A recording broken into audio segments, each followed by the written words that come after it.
మరిన్ని వివరాలు మా ప్రతినిధి శివ ఢిల్లీ నుండి లైవ్ లో అందించడానికి సిద్ధంగా ఉన్నారు. శివ చెప్పండి, అయితే ఢిల్లీ లిక్కర్ స్కామ్ కు సంబంధించి కవిత జైలుకు వెళ్లి 100 రోజులు పూర్తవుతుంది. అయితే ఏంటి అసలు బెయిల్ వస్తుందా రాదా? రౌజన్ కోట ఆమె ఎప్పుడు బెయిల్ కి అప్లై చేసినా తిరస్కరిస్తుంది. దీనికి సంబంధించిన డీటెయిల్స్ ఏంటి?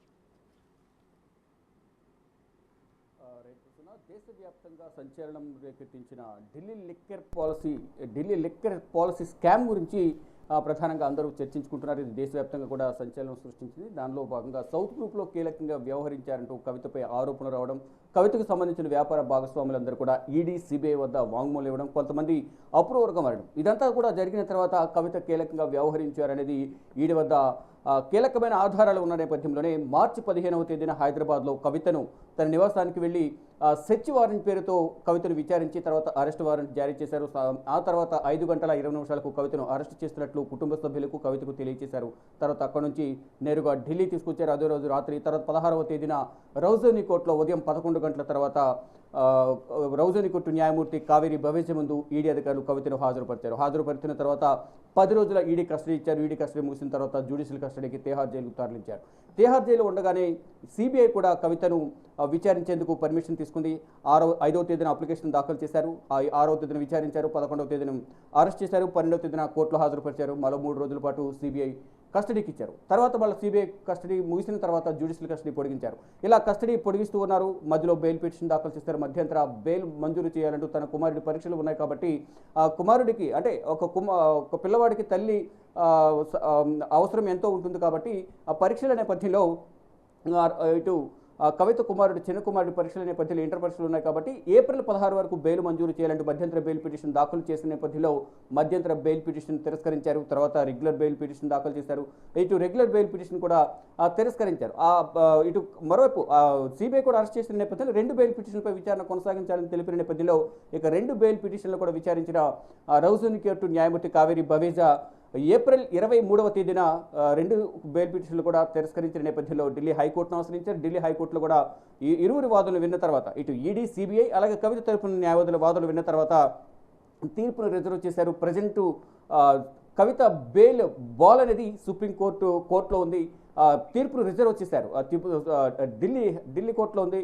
ఢిల్లీ హైకోర్టు న్యాయమూర్తి స్వర్ణకాంత శర్మ కవిత బెయిల్ పిటిషన్కు సంబంధించి తీర్పును రిజర్వ్ చేశారు. ఇక కవితకు సంబంధించి కవితను ఎవరు కలుస్తున్నారు, ఎవరు కలవడం లేదు, ఎవరు పరామర్శిస్తున్నారు, ఎవరు పరామర్శించడం లేదు అనేది ఒక విషయానికి వస్తే ప్రధానంగా మొదటి నుంచి కూడా కవిత అరెస్ట్ అయిన దగ్గర నుంచి పలుమార్లు హరీష్ రావు, కేటీఆర్, పార్టీకి సంబంధించిన సీనియర్ నేతలు, అనుచర వర్గం, కవిత అభిమానులందరూ కూడా కొంతమంది తిహార్ జైలుకు వెళ్ళి ములాఖతుల భాగంగా కలుస్తూ ఉన్నారు. మరికొంతమంది కవితను రౌజనీ కోర్టుకు తీసుకొచ్చే సందర్భంలో కవితను కలుస్తూ ఉన్నారు. ఒకనొక సందర్భంలో కూడా కవితను రౌజనీ కోర్టులో కలిసేందుకు వస్తున్న సందర్భంలో ఇటు న్యాయమూర్తి కావేరి భవేజా కవితను వీడియో కాన్ఫరెన్స్ ద్వారా మాత్రమే హాజరుపరచాలంటూ కూడా ఆదేశాలు జారీ చేశారు. అంటే దానికి ప్రధాన కారణం సిబిఐ కస్టడీలో ఉండగా సిబిఐ కస్టడీ ముగిసిన తర్వాత రౌజనీ కోర్టుకు వచ్చిన సందర్భంలో కవిత మీడియాతో మాట్లాడుతూ జస్ట్ కోర్టు హాల్ దాటి బయటకు వస్తున్న సందర్భంలోనే 1 ఫీట్ బయటకు వేస్తున్న సందర్భంలోనే ఇది సిబిఐ కస్టడీ కాదు, బీజేపీ కస్టడీ. బయట బీజేపీ ఏదైతే ప్రశ్నలు ఏదైతే ఆరోపణలు చేస్తుందో అక్కడ సిబిఐ కూడా అదే ప్రశ్నలు అడుగుతుంది. గత 2 సంవత్సరాలుగా అడిగిన ప్రశ్నలని అడుగుతున్నారంటూ వ్యాఖ్యలు చేయడం, ఆ వ్యాఖ్యలు వెనకే ఉన్న న్యాయమూర్తి కావేరి భవేజా చెవిన పడడం, దానికి సంబంధించి సంతకాల సేకరణ కోసం వెళ్ళిన సందర్భంలో కవిత న్యాయమూర్తి మోహిత్ రావుకు ఒక వార్నింగ్ అనేది సున్నితంగా ఇచ్చారు. మరలా కోర్టు హాల్లో మాట్లాడితే మాత్రం కోర్టుకు రానివ్వను, డైరెక్ట్గా వీడియో కాన్ఫరెన్స్ ద్వారానే తిహార్ జైలు నుంచి హాజరుపడతారంటూ కూడా ఆదేశాలు జారీ చేశారు. దానికి అనుగుణంగానే తర్వాత 2 సార్లు కూడా వీడియో కాన్ఫరెన్స్ ద్వారానే కవితను రౌజనీ కోర్టుకు రాకుండా తిహార్ జైలు నుంచే తిహార్ జైలు అధికారులు వీడియో కాన్ఫరెన్స్ ద్వారా రౌజనీ కోర్టులో హాజరుపరిచిన నేపథ్యంలో తర్వాత 2వసారి ఆ కుటుంబ సభ్యులను కలిసేందుకు అవకాశం ఉంటుంది. అంటే మానసికంగా కొన్ని అనారోగ్య సమస్యలు ఉన్నాయి కాబట్టి కుటుంబ సభ్యులను కలవాలి, తన కుమారులను కలవాలి, తన సిస్టర్స్ని కలవాలని కోరిన నేపథ్యం అప్లికేషన్ పెట్టుకున్న నేపథ్యంలోనే మళ్ళా బయట ఎటువంటి వ్యాఖ్యలు చేయకుండా ఉంటేనే పర్మిషన్ ఇస్తారని చెప్పి పర్మిషన్ ఇచ్చారు. తర్వాత వచ్చిన సందర్భంలో కుటుంబ సభ్యులను అందరినీ కలిసారు. సందర్భంలో వారి చెల్లెళ్ళు కానీ కుమారులు ఇద్దరు, ఆమె భార్య, మరోవైపు ఇతర అనుచర వర్గం అని కూడా వచ్చిన సందర్భంలో వారందరినీ కూడా కలిశారు.